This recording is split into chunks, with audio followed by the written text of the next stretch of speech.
Hey everybody, today we're working on a Chrysler product. Let's see, what year is this? 2012, okay. It's got the famous Pentastar motor. We love the Pentastars.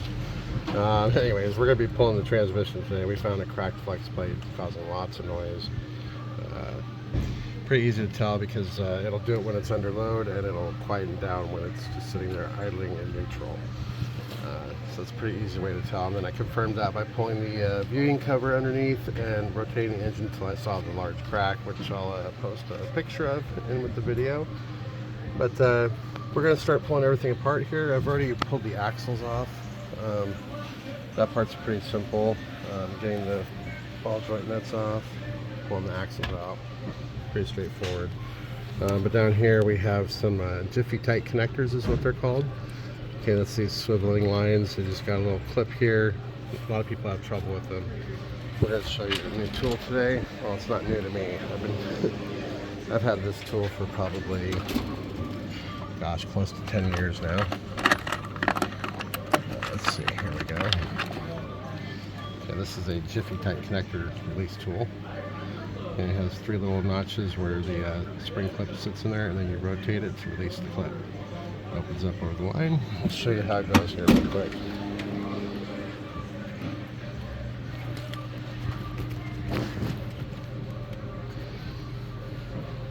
Okay, so let's see if I can zoom in here a little bit. Alright, so this just clips over the line. It sits down in there. I rotate it till we feel it drop in.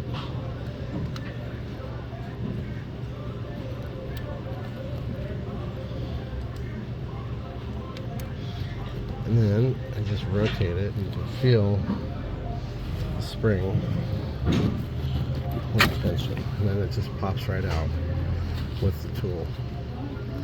This little tool saves me a lot of time with these connections. You can see in there how it is. Well, focus. There it goes. You can see the little clip there at the very bottom. Anyways, so those are a nice little tool to get those out easily. So when you pull the lines, we're going to pull the shift cable. We've already just popped it off of the ball stud here. And then back here, we're going to release the plastic clip that holds it into the bracket there, because the bracket is actually sandwiched. Where is it?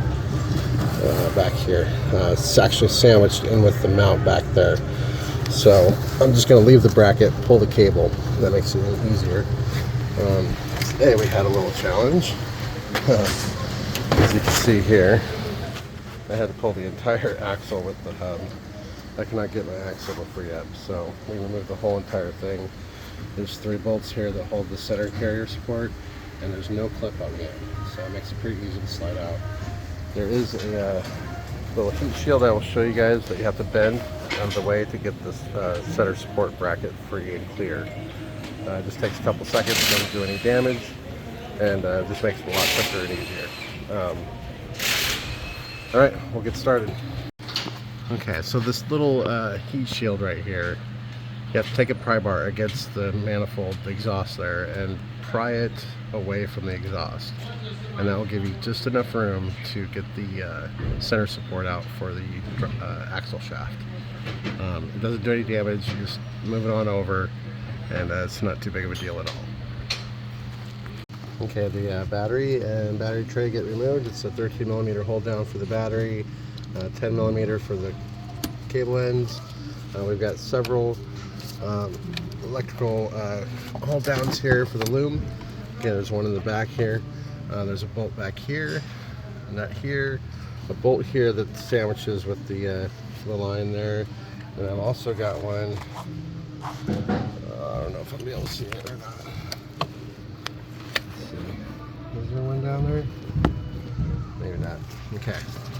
Yeah, looks like we're free. Yeah, okay. So that's it.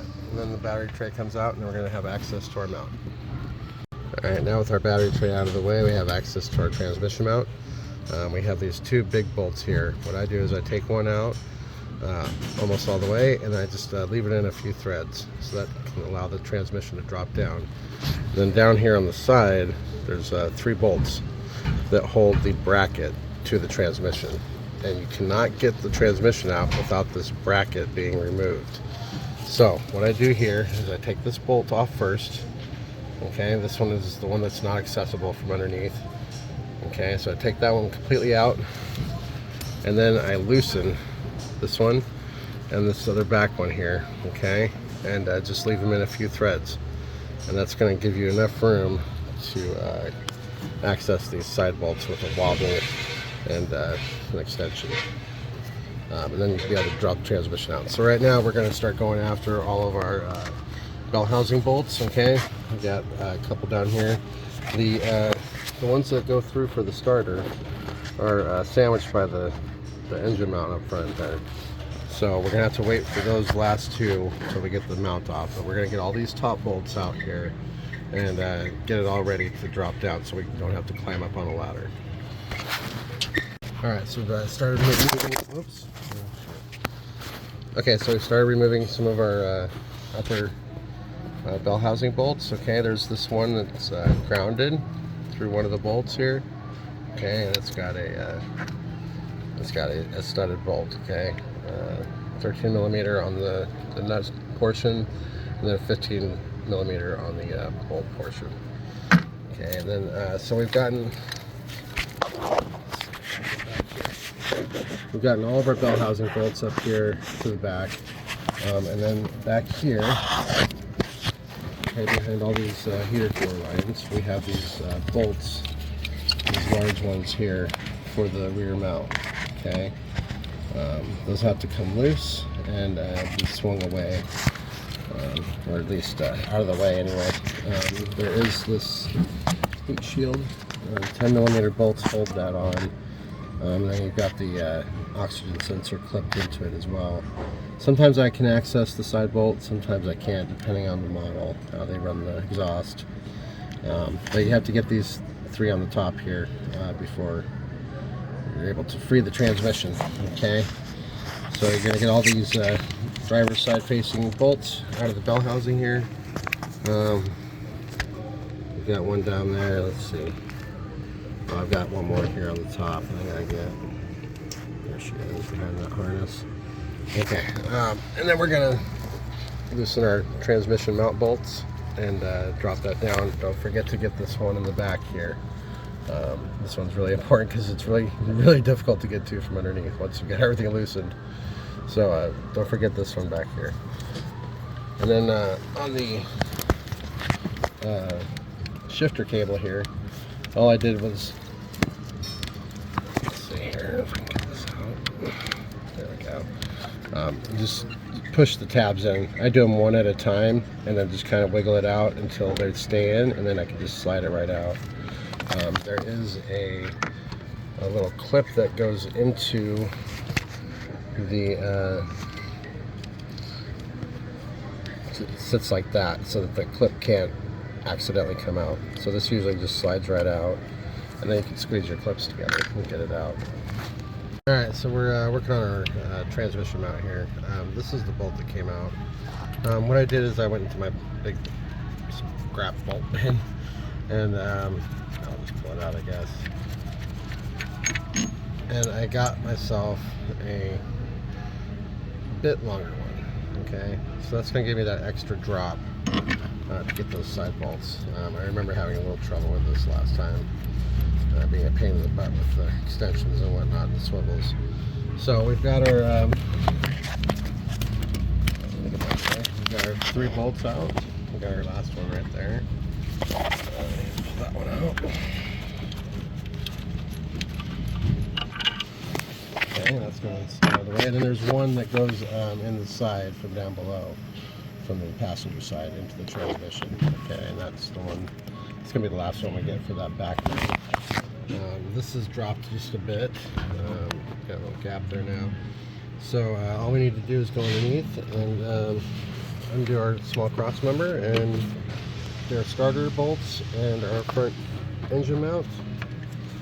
It's a little hard to see from up here. Anyways, moving right along.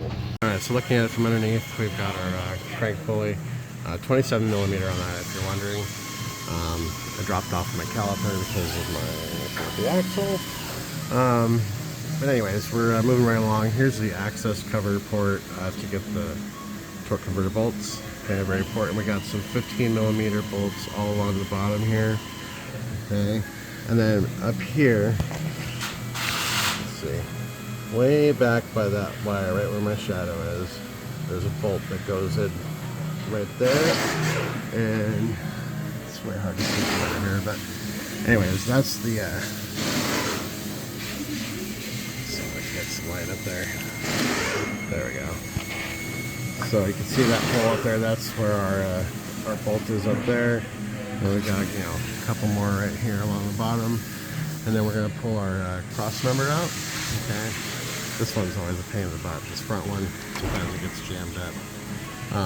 But we're gonna let the engine suspend itself with the front and rear mount. And we're going to pull the bushing bolt, okay, on the front. And then we're going to pull all of our cross member bolts. And then,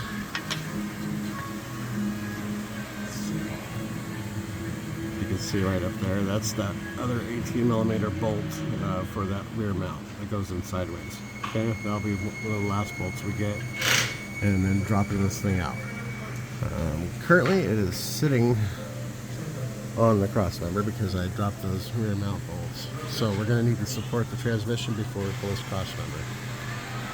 And here's our wonderful service advisor, Zachary. Hello. Hi Zachary, how's it going today? Good, Yashari. How are you? Oh, super duper wonderful. How's our Flexplate situation treating you? It's just about to get dropped out here. I've just got a few more bolts and we'll be on our way. I'm so glad I double checked with you because I could have sworn you said flex tube. Oh, good God. And I'm like, oh, well, that makes sense because he's hearing a noise. So, yeah, this is like a... Alright, back here we got a couple of connectors, okay? Those are just, you know, squeeze and pull. They come right off and they just kind of hang out here. Not a big deal. But we can start to see that we have these bolts here for the mount, okay? Those are the lower mount bolts into the transmission that we have to get off. And then once we drop this cross member, this whole assembly is going to drop down enough for us to get to those bolts through here. Okay, so we got the transmission supported with the transmission jack. We have the engine side supported with the pole stand. At this point we're pulling our cross member out. But before we do that, we're going to come up here and get this one last 18 millimeter bolt. Let's see it back there. There she is. So we're going to get that one, and then everything will be free up here, and we can just start dropping our assembly. Okay, so we've got our cross member out. There it is. And now we've got this drop down enough where we can see all the bolts up here. With an extension and a wobble, we'll be able to get to those. We've got enough room up here. There's 3 of them. Okay. See that very one in the very, very back. Okay. What else? I've left a couple of bolts in the bottom here. Just to hold everything in place until I get situated. Looks like our rear mount is separated a bit. We got our side bolt out. And now I have to work on this motor mount that sandwiches the 2 halves together. Okay, so I'm gonna loosen this bracket. I'm gonna pull these 2 bolts out.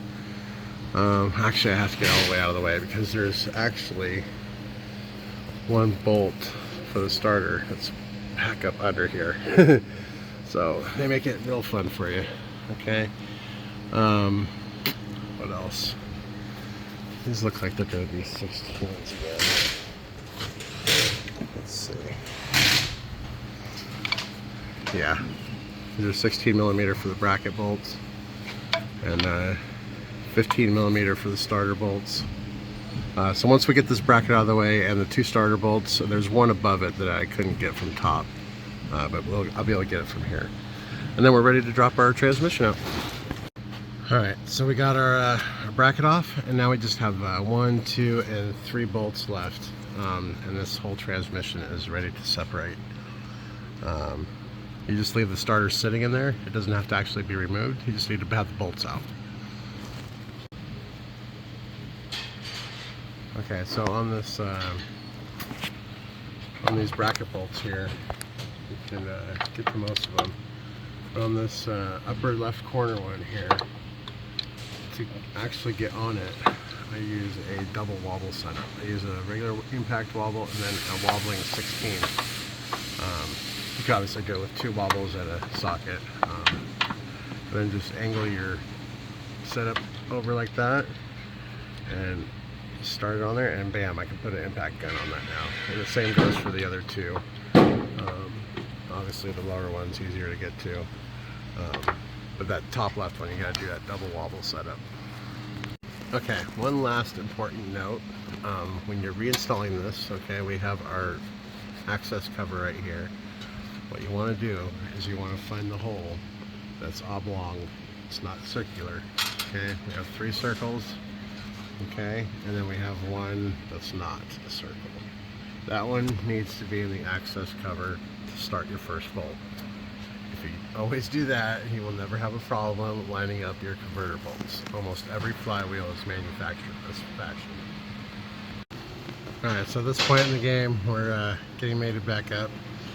I've installed a couple of bolts, one on either side, and these are just going to be guides, okay? I'm really close, but it's really difficult sometimes. These pins here really like to stick in these. This one actually stuck in the transmission, the other side stuck in the block, so it's a little tricky sometimes. Make sure your separator plate is in the right position, not sticking out anywhere. So I'm really close, and I put a couple of bolts in, and they're just for a guide. They are not to be used to pull the transmission in. That will do some damage, or it could potentially do damage. Whenever you're done with this, you want to be able to reach up in here and move the torque converter once you've got bolts into the bell housing. You want to be able to move that with your finger or a screwdriver or something. It should be freely spinning. There should be no binding whatsoever in the converter. And also, we're going to make sure that our wiring harness back here is not pinched in any way. Got to reach up here, make sure it's just sitting up out of the way. It feels like it is. The one I've had trouble with before is the ground wire. So you got to reach up there and make sure that ground wire is not sticking down in between the bell housing. Other than that, I think we're just about to finish and wrap up this job. It calls for, I think, 8 hours. It took me 2.5 hours to pull it out, and it's probably going to take me a lot less to put it back in. I just want to show you guys what I do. Where these pins are, it get really difficult to get them in and out. So I just take my pair of channel locks and I just squeeze it together. See that? That pushes the pin in, and on the back side it's not as easy. Let's see if I can get it right here. Oh, there we go. Okay, so we're fully mated now. I can go ahead and start tightening some bolts down. I'm going to run this one in by finger and make sure I got the right one in there. Yeah, all the bell housing bolts are the same length. So, oh no, there is one. Okay, too long. So I need to switch that out.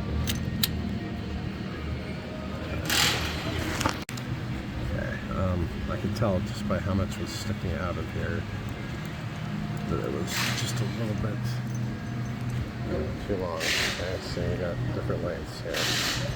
So I need the shorter one here because it has nowhere to go inside this differential. If you put the wrong bolt in here, it could potentially crack the inside of the transmission and cause a lot of problems. So yeah, make sure you keep track and double check yourself when it comes to bolt lengths. And 16mm head for. Oh, anyways, that's the fun of being a mechanic, figuring out where they all go. Adult Legos, that's what I call it. Alright, let's run the downhill. Catch you on the flip side. Alright, so the two longer ones, they go into the starter because I need a little extra length because the threads are all the way on the other side of the bell housing. So, you have two longer bolts that go into the starter, all the rest are the same length.